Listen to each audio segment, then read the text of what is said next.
call black everything. Everything black, culture over everything, y'all. We taking it back, black.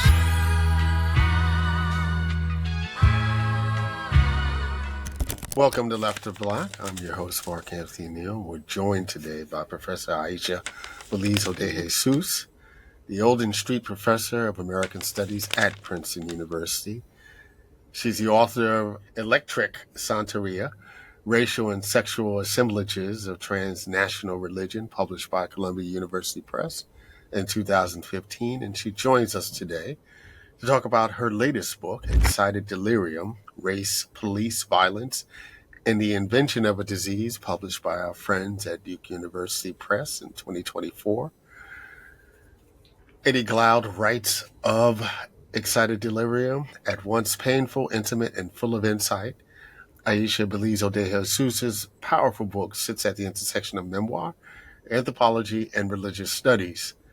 The spirits have guided her pen to offer a prayer that exposes the lie of excited delirium syndrome and hopefully will help in the collective undoing of police violence in this country. I want to start, and ask about your journey to this book. One of the words that you use very early in the book is this idea of a haunting. Mm-hmm. It almost feels like and reads like the inspiration of this book really came from someplace else. Mm-hmm. Can you talk a little bit about that? Absolutely. I think, in many ways, as academics, we are often told that we have to sort of divorce our emotions, feelings, and even sort of cultural aspects of ourselves in a way that is supposed to be objective and neutral. But in reality, and Black feminists have been critiquing this idea of objectivity and neutrality for many years. We as scholars really don't discuss the impact of the research itself on ourselves. And when I was sort of looking into the medicalizing of police violence, I became traumatized by my research. It was something that I didn't recognize as trauma right away, and it took me a while of really thinking about what I was experiencing that actually led me to uncover the very diagnosis that I write about in this book, right? And so when I refer to the haunting, interestingly enough, I was doing research on the policing of Afro-Cubans and looking at the criminalizing of Afro-Cuban Santeria practices when I came upon the term excited delirium. And I just couldn't stop thinking about it. The term sort of took over everything, and I started looking at case after case after case. And while I was researching this, I started having these recurring dreams. And interestingly enough, the dreams were about people who were being killed by police, but there was this one figure in particular who kept coming over and over again. And I was interviewing practitioners of Afro-Cuban religions who were fighting against or advocating against police violence through religious and spiritual means. And I was told I really needed to talk to this one person, that their story was really important, an Afro-Latiné trans woman who had become an advocate against police violence for many years. And it was in this interview that I was doing when this woman revealed to me that her father had been killed by police or killed during a police interaction. And she began to describe to me her father. And I realized at that moment that the person I had been dreaming with for several weeks before my interview with her was actually her father. She sent me a picture of him later, and it was the man who had been in my dream.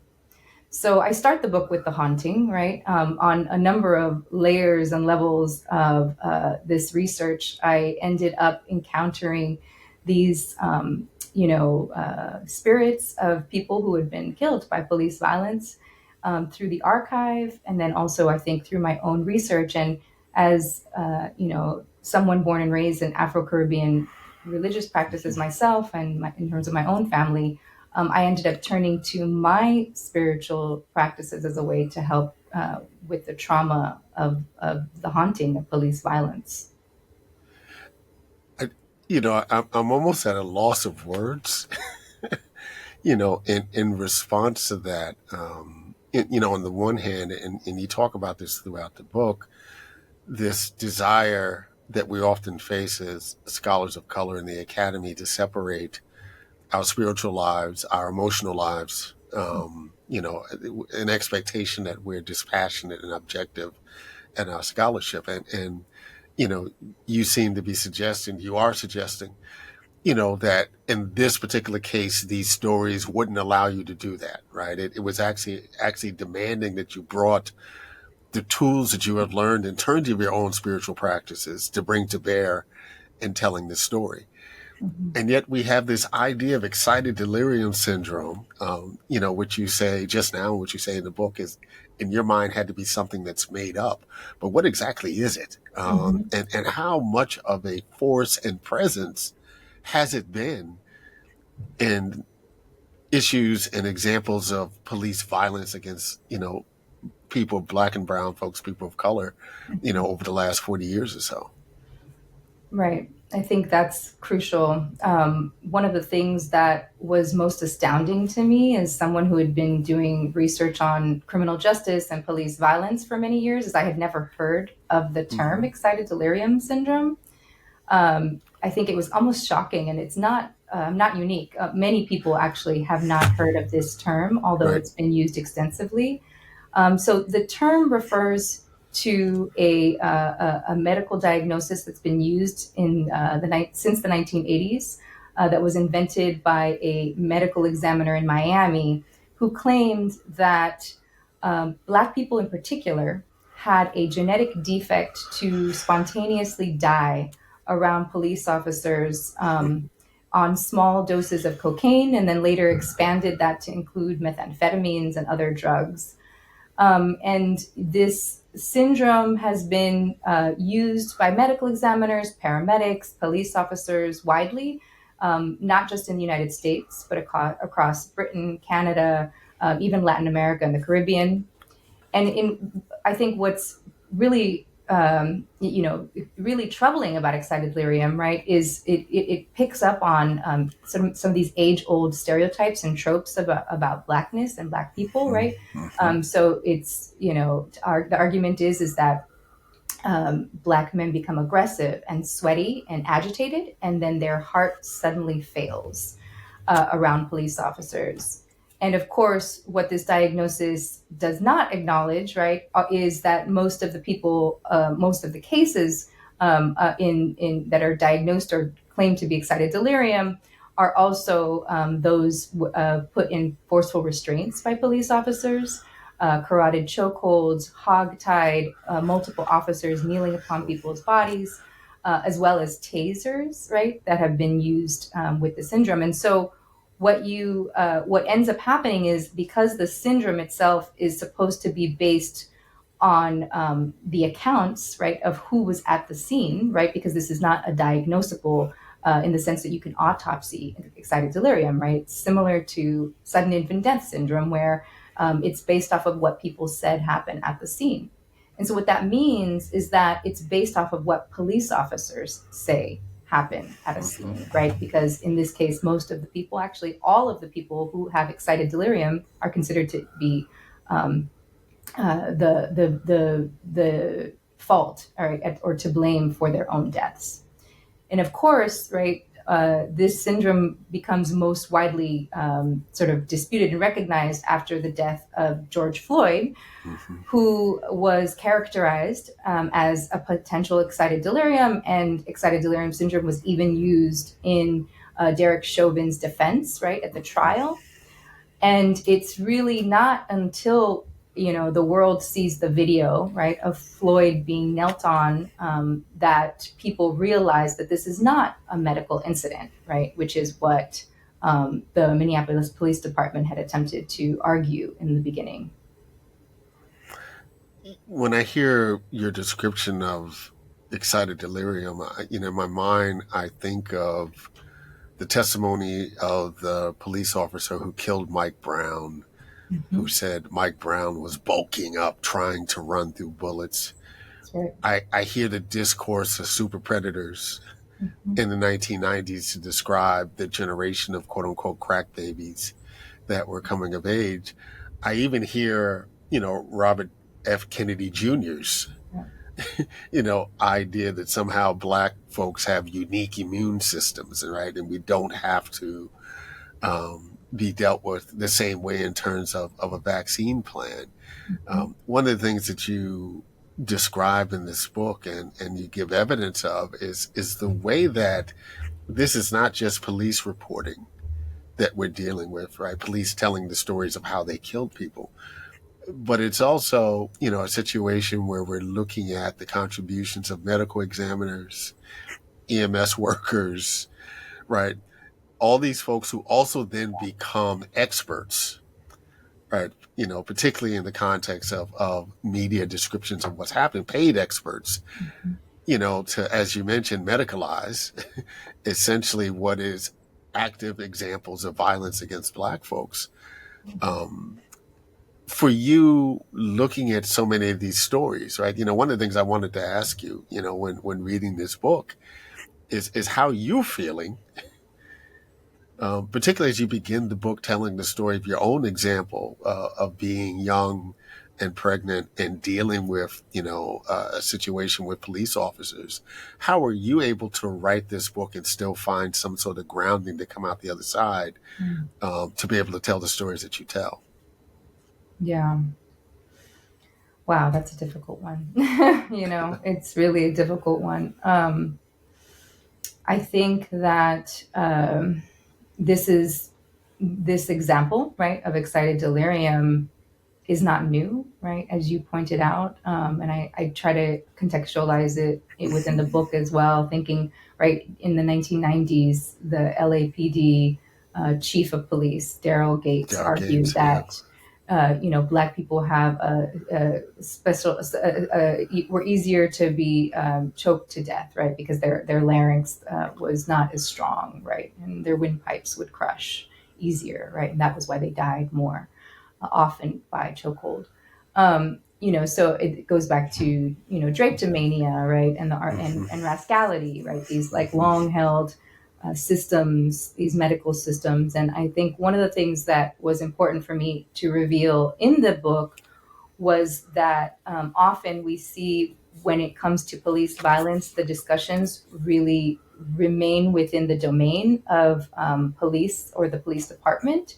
Yeah. And we don't often see the collusion and wider spread networks of structural violence and racial violence that are at work and at play. And what Excited Delirium reveals, right, which is not necessarily hopeful in your answer, right, but what it reveals is how useful the medical industry and the medical structures are to covering up racial violence, right? And what we see with Excited Delirium in particular, right, is that, for district attorneys, right, for police officers, for medical examiners, these murders are able to just simply disappear. There's nothing else that needs to happen because they're considered accidents, right? And so it really does, in many ways, become a kind of perfect cover up. Yeah. And, it was after George Floyd's death that we really had a moment, right, of reckoning and recognition of the, this sort of endemic police violence that targets Black men in particular, but Black people in general, and an acknowledgement around how, even within the medical profession in particular, there can be really important shifts, right? And since this, like for instance, the American Medical Association, the American Health Association, they all came out against excited delirium syndrome and acknowledged that this was a cover-up for police violence. And we had seen shortly thereafter a movement, right, where 3 states banned excited delirium, striking it from use in law enforcement and textbooks. California, Florida, right? And there's in Colorado. However, right, this is where you take steps forward, but then also take steps back, right? And I think we are certainly in a moment where I can see, excited delirium is still in dispute, right? And so even though the top medical organizations and police and even medical activists and politicians have argued that this is not a legitimate diagnosis, right? There is still that lingering question that needs to be resolved finally, right?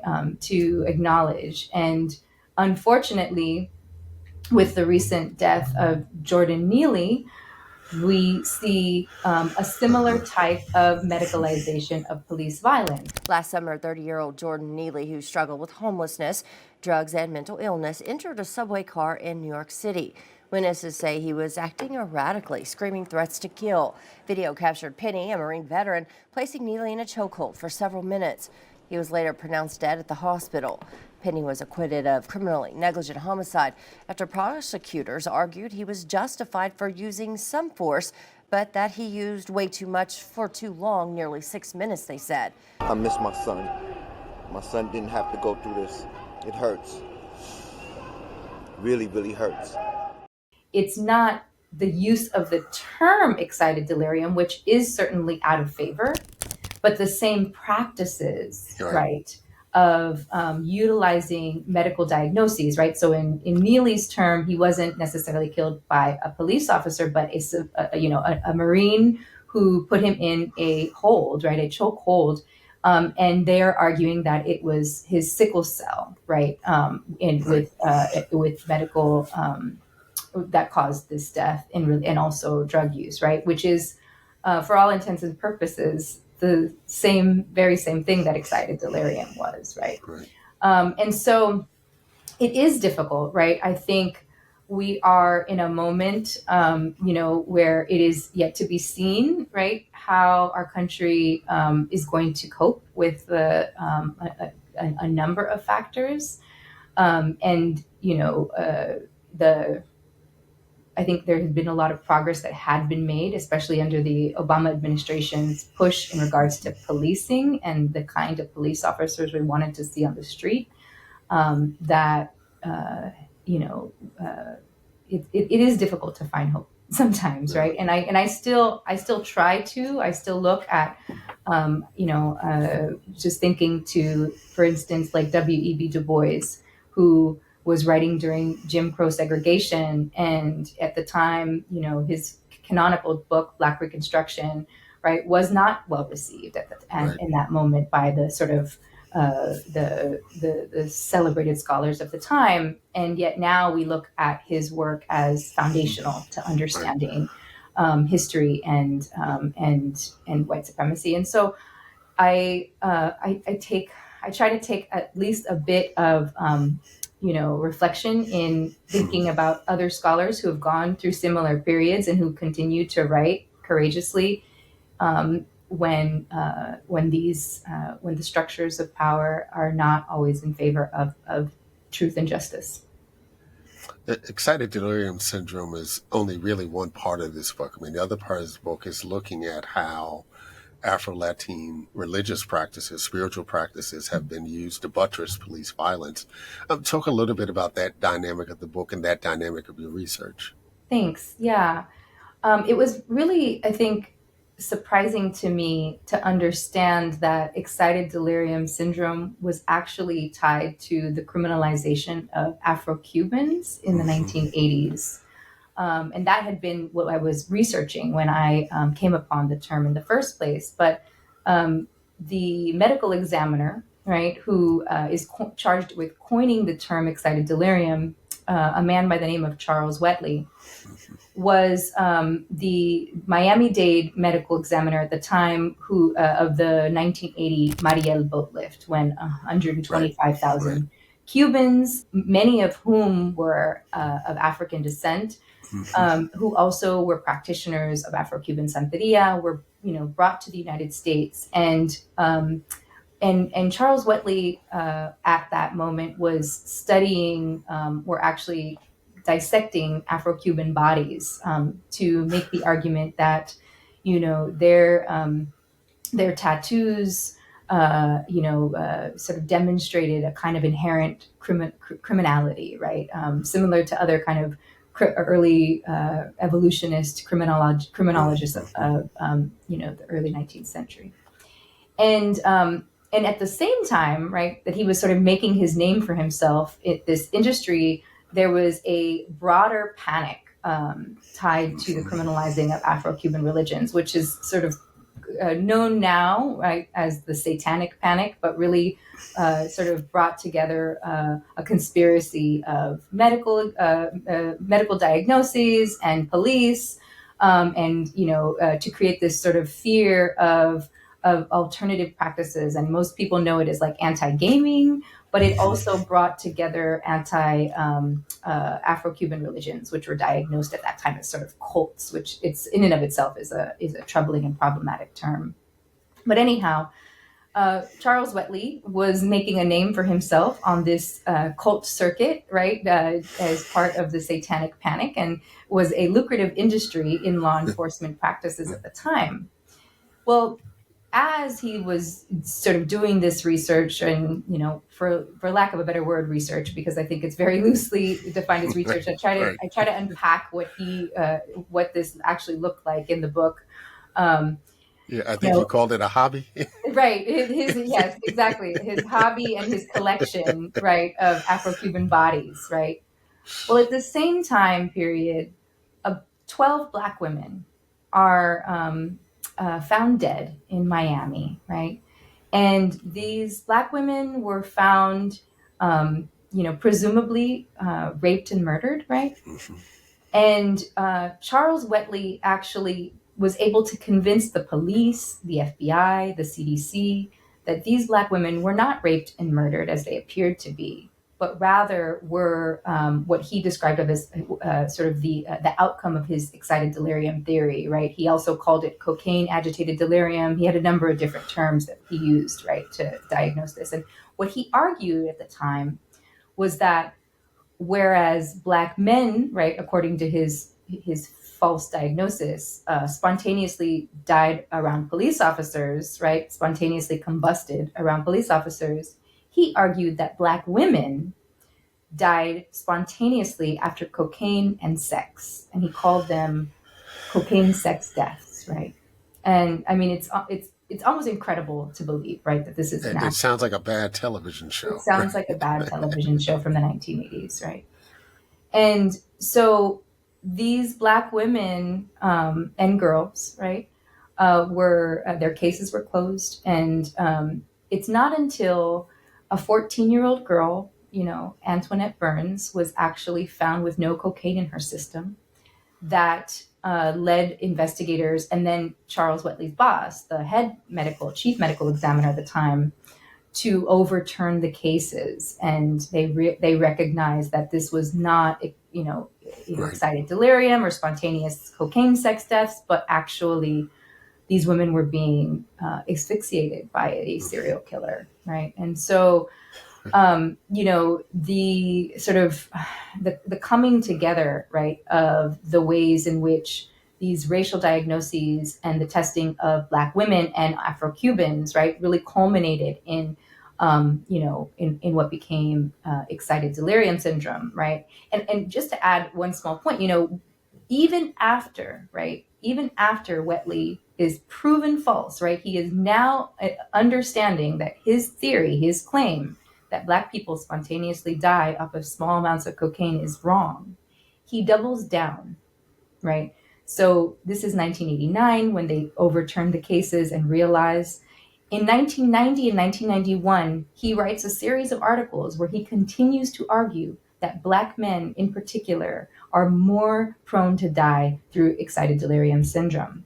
And part of the sort of crux of this story has to do with the fact that this syndrome becomes a very useful scapegoat for taser-related cases, right? And Taser International buys 1,000 copies of a book based off of this Wheatley's diagnosis and passes it to all of the medical examiners in the country. And Wheatley himself becomes a a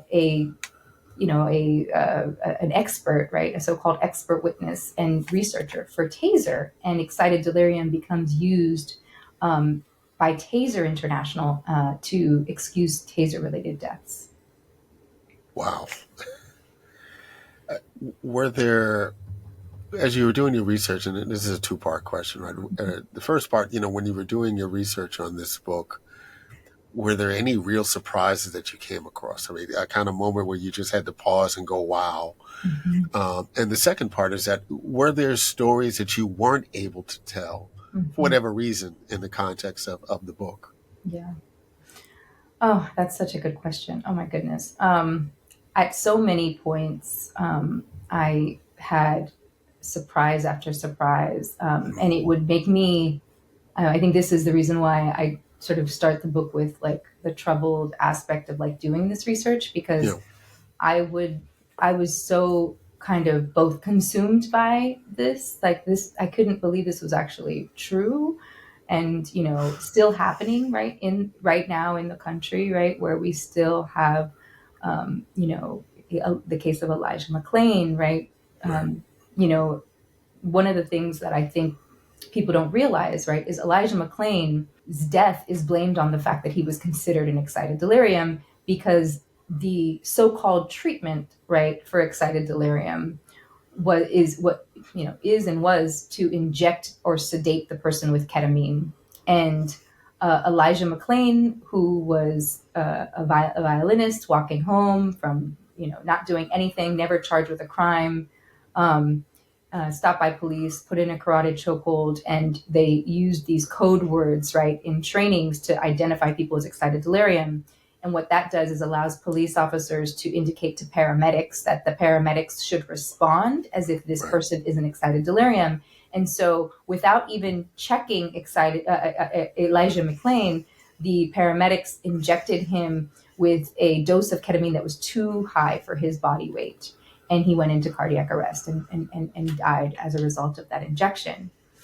So what you see are these very sprawling connections around race and violence, right? The idea that Elijah McClain was larger than he was, right, is a part of this longer history of identifying Black people as bigger, right? Natasha McKenna also was tased, tased to death, and as a result, even though she had she was so small, they had to use that she didn't fit into a normal size restraint jacket, and yet 6 deputies tased her and called her an excited delirium. And there's just case after case after case. Angelo Quinto, who was killed the same. I didn't talk much about Quinto in the book, but was killed the same year as Floyd, in similar manner as Floyd.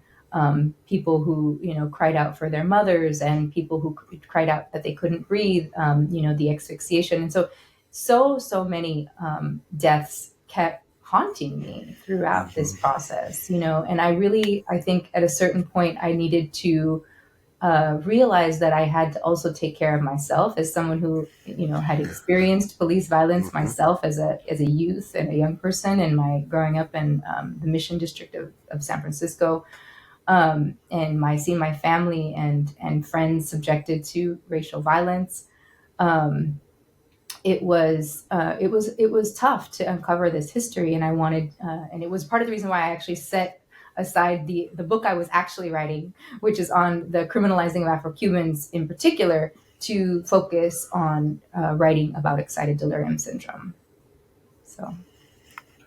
So what are you working on now? What's the next project for you? So, I have been doing,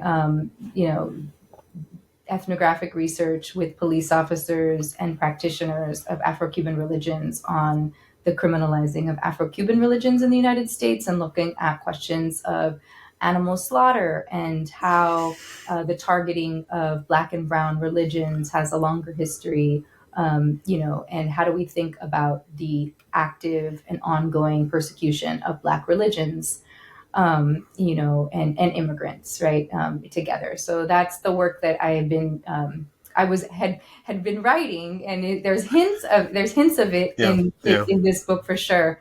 But the ethnographic research is going to be in the next book. So, yeah. We've been joined today by Professor Aisha Beliso-De Jesús, the Olden Street Professor of American Studies at Princeton University. She joined us to talk about her latest book, entitled Delirium, Race, Police Violence, and the Invention of a Disease, published by Duke University Press last year. Thank you for joining us today, Aisha. Thank you for having me. Blacks, they be hyping, I'm the light that lit your match. A black watch for all the times I watch MTV raps. Black lights and booze burn when I record for Watts. And every black like Troy Davis who never had a fair shot. All black, everything black. Culture over everything, y'all, we taking it back. Black.